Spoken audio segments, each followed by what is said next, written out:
नवोध्याय जय भीम। मैं आपका दोस्त प्राजागरो आज फिर एक बार धम्मपद की एक नई कहानी को लेकर आया हूँ। लेकिन इस कहानी की शुरुआत करूँ इससे पहले आप इस चैनल को लाइक कीजिए, सब्सक्राइब कीजिए और हाँ, शेयर करना बिल्कुल भी ना भूलिए। तो सुनते हैं गाथा 203। जिघच्छा परमारोगा संघखार परमा दुःखा एवं यत्वा यथाभूतं निब्बाण परमसुखं। अर्थात भूख सबसे बड़ा रोग है। रूप, वेदना आदि संस्कार सबसे बड़े दुख है।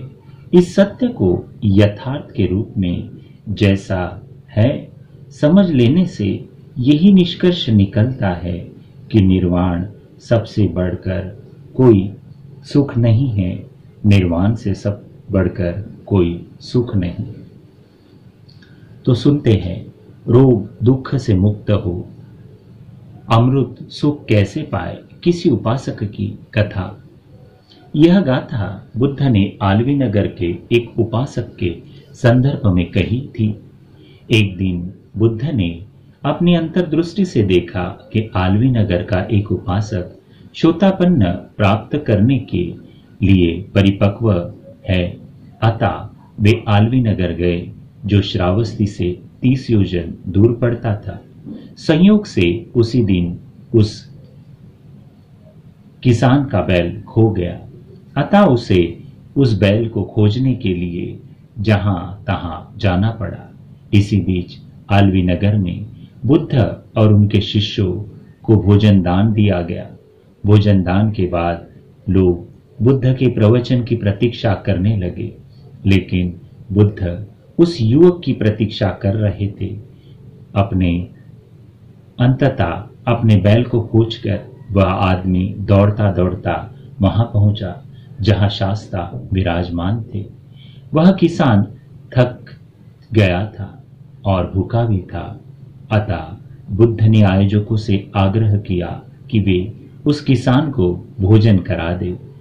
जब उस किसान ने भोजन कर लिया, तब बुद्ध ने पुण्यानुमोदन शुरू किया।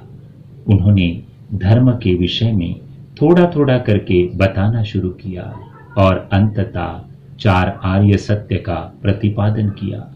उनके प्रवचन के अंत में किसान श्रोतापन्न हो गया। बाद में बुद्ध और शिष्यगण जेतवन विहार लौट आए। रास्ते में भिक्षुगण चर्चा कर रहे थे कि तथागत की कृपा तो देखो। बुद्ध ने पहले उस किसान को भोजन कराया, उसके बाद ही प्रवचन लेना आरंभ किया। उनकी टिप्पणी सुनकर तथागत ने कहा, भिक्षुगण, जो तुम कह रहे हो वह सत्य है, लेकिन तुम्हें यह नहीं मालूम था कि मैं 30 योजन दूर से उसी किसान के लिए आया हूं, क्योंकि मुझे यह दिख गया था कि वह श्रोतापन्न प्राप्त करने की स्थिति में पहुंच चुका है। वह किसान सुबह से ही अपने खोए हुए बैल की तलाश कर रहा था। बहुत थक गया था और भूखा भी था। अगर वह भूखा ही रहता तो भूख की पीड़ा उसे धर्म प्रवचन से वंचित कर देती। उसका ध्यान उसके ऊपर नहीं रहे, उसमें पूरी तरह नहीं लगता। भिक्षुओं, भूख से बढ़कर कोई बीमारी नहीं है। टिप्पणी, सामान्य रोग एक बार चिकित्सा कर देने से ठीक हो जाते हैं, वह समूल समाप्त भी हो जाते हैं या दब जाते हैं। पर भूख का रोग ऐसा है, भूख का रोग अन्य सामान्य रोगों की तरह नहीं है। एक बार भोजन करने के बाद भी भूख का रोग उस समय के लिए ठीक हो जाता है, पर समय के अंतराल पर वह रोग पुनः प्रकट हो जाता है। अर्थात निश्चित अंतराल के बाद उस भूख की पुनरावृत्ति हो जाती है। इसीलिए भूख को सबसे कठिन रोग कहा गया है। जैसे भौतिक शरीर में भूख सबसे बड़ी बीमारी है, उसी प्रकार आंतरिक शरीर के स्कंधों में ममत्व के समान कोई दुख नहीं है।